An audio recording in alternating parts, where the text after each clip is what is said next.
La troisième thématique de votre émission Table Ronde, dédiée au parc national du W, est intitulée « L'importance du reboisement autour du parc W ». Bienvenue à tous à l'émission Écho du W Bénin. Bonjour, Lambert Zoutcheyon, vous êtes le directeur par intérim de la conservation et de la gestion de l'habitat du parc national du W. Bienvenue à cette émission. Merci, monsieur le journaliste. Nous passons à la toute première préoccupation qui nous réunit par ici. Qu'est-ce que le reboisement et quelle en est son importance? Merci beaucoup, monsieur le journaliste. En fait, le reboisement, tel que le nom le dit clairement, c'est l'action de reboiser, l'action de planter un ou plusieurs arbres dans des zones en voie de dégradation ou dégradées.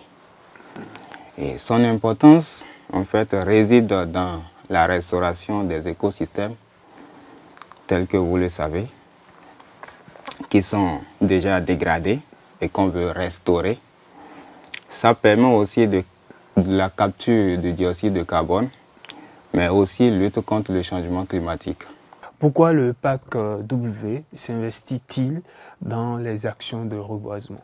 Le parc W, tel que vous le savez, étant une organisation environnementale, s'investit beaucoup plus à côté des autres ONG environnementales de la zone dans les actions de reboisement pour restaurer les habitats afin de connecter ces habitats dégradés là ou en voie de dégradation qui sont la périphérie de l'aire protégée à une connectivité continuelle pour que l'habitat garde la même diversité telle que nous le voyons. D'accord. Comment le parc W mène-t-il ses actions de reboisement, dites-nous? Les actions de reboisement au niveau du parc national W Bénin sont spécialement orientées à travers des identifications de ces zones dégradées-là, tout en s'approchant de la communauté en périphérie de l'aire protégée. Et les espèces souvent reboisées sont celles dont la population, la communauté riveraine sont dans le besoin et qui peuvent les servir. Et aussi les lieux publics auxquels nous faisons allusion à travers ces actions de reboisement en dehors de la périphérie immédiate sont les écoles et les collèges, les lieux publics, les églises ainsi que les mosquées. Par contre, ces lieux publics-là, on a beaucoup plus besoin d'ombrage. Et les espèces qui ont tendance à donner plus d'ombrage, c'est ces espèces-là que nous orientons vers ces lieux publics-là. Mais aussi, il y a la collecte des PFNL que la population sollicite. Et pour faire allusion à ça, il y a l'Adansonia digisata qui rentre beaucoup plus en ligne de compte pour ces communautés-là. Mais aussi les espèces d'ombrage, il y a le Azadirata indica, il y a le Kaya sénégalensis qui aussi a beaucoup de vertus telles que vous le savez. Mais il y a aussi le Mélina qui fait aussi partie. Mais pour avancer dans le sens de la sécurité alimentaire, il y a d'autres écoles spécialement qui font la demande des plants fruitiers tels que les mangifera pour pouvoir accompagner les enfants après la récréation, leur donner quelques plants fruitiers, quelques fruits pour pouvoir les accompagner. Le mangifera indica, c'est la mangue que nous consommons localement. Et dans ça, il y a aussi les greffés et autres là qui sont aussi utilisés. Je reviens sur une préoccupation. Vous avez cité des noms avec des thèmes scientifiques pour lutter contre le changement climatique, pour diminuer la chaleur. Il y a aussi le cas avec les spécialistes qui disent faites tomber la pluie. Sûrement que parmi ces arbres dont vous avez cité, on en connaît peut-être, mais à cause des noms scientifiques, on n'a pas. Voilà. Est-ce que vous pouvez revenir sur ces arbres-là, nous dire si ça peut attirer la pluie, pour parler de façon vulgaire?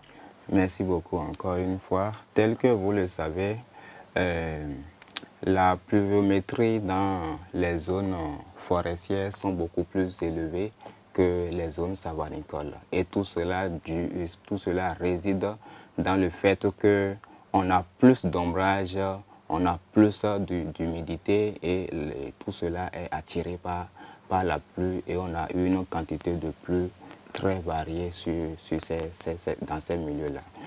Nous allons donner les noms vulgaires connus de tous. Donc, nous disons entre-temps qu'il y a le baobab qui est beaucoup plus préféré par la communauté. Il y a aussi nos nimes, il y a le kaya qu'on appelle généralement le akao. Il y a aussi les manguiers de façon vulgaire qui est aussi utilisé. Et quand nous rentrons dans les manguiers, il y a beaucoup d'espèces de manguiers qui sont utilisés dans nos actions de reboisement. Nous parlons du reboisement et plus spécifiquement du reboisement autour du parc national du W avec Lambert Zoutcheyon, qui est le directeur par intérim de la conservation et de la gestion de l'habitat du parc national du W. Avec M. Zoutcheyon, nous allons chercher à savoir quels sont les résultats de ces actions de reboisement du parc national du W. Tel que vous le savez, les résultats de nos actions de reboisement depuis l'année dernière sont orientés vers les lieux publics et permettent ainsi d'améliorer la qualité de l'air, réduisent également les îlots de chaleur dans les milieux urbains, et comme nous le constatons, afin de stabiliser les sols et soutiennent également la biodiversité tout en restant dans la connectivité telle que nous venons de l'expliquer si haut. Mais aussi, à travers tout cela, nous bénéficions aussi des services sociaux et économiques, contribuant ainsi à la lutte contre les effets du changement climatique. Donc voilà quelques résultats auxquels nous parvenons à travers les actions de reboisement, dont nous savons bien sûr que c'est après 5 ans que nous aurons plus de résultats à travers ces actions de reboisement-là, si et seulement si les plants sont bien protégés et sont bien entretenus par la communauté. Nous sommes dans une période où on parle de changement climatique. On le constate tout aussi, la chaleur, la canicule, tout simplement. Est-ce que ces actions-là ne s'inscrivent pas dans cette dynamique de réduire cette chaleur qu'on constate aujourd'hui dans le nord Bénin autour du parc national du W? Merci monsieur le journaliste encore une fois sur la question.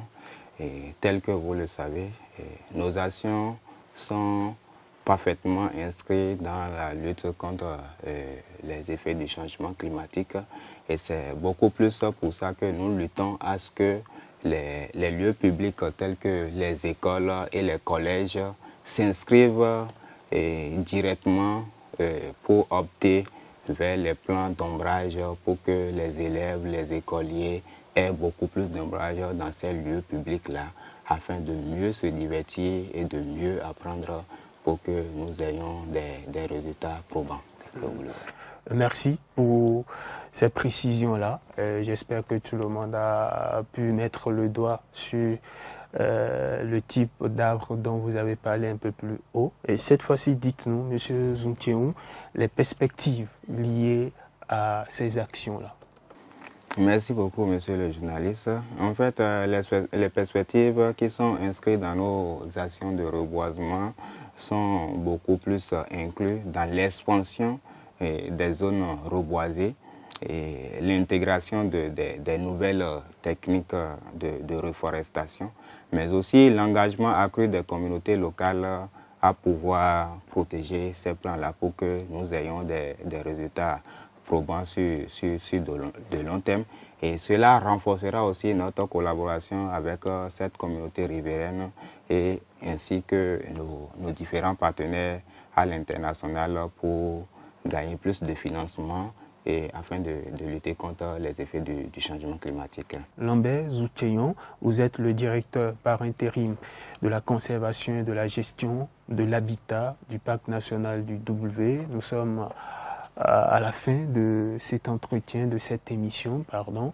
Votre mot de la fin. Merci beaucoup, monsieur le journaliste, une fois encore de nous avoir invités autour de cette problématique qu'est le reboisement autour de nos aires protégées afin de lier la périphérie du parc à l'aire protégée qu'est le noyau. Notre engagement en fait sur ce volet d'activité est essentiel pour la restauration des écosystèmes, la préservation de la biodiversité et la lutte contre le changement climatique.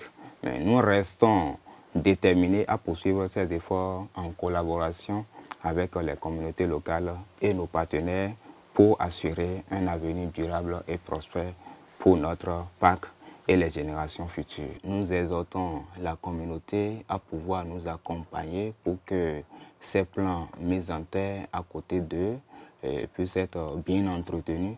C'est le bien de nous tous, si les retombées sont à nous tous. Plus ils sont bien protégés, plus nous aurons des résultats encourageants pour pouvoir s'investir vers d'autres lieux. Merci. Bien à vous, Monsieur Zoutiegnon, Lambert Zoutiegnon, plus précisément. Je rappelle que vous êtes le directeur par intérim de la conservation et de la gestion de l'habitat du parc national du W. Auditrices, auditeurs, hein, vous qui nous avez suivis, vous avez entendu ce qui est le plus important, ce n'est pas seulement de planter, mais c'est de protéger ces tables-là. Le suivi, c'est très important pour protéger notre environnement et léguer cet environnement à la génération future. Je rappelle la thématique qui nous a réunis aujourd'hui autour de cette table, c'est l'importance du reboisement autour du parc national du W. Merci de nous avoir suivis. À la prochaine. Dieu vous garde.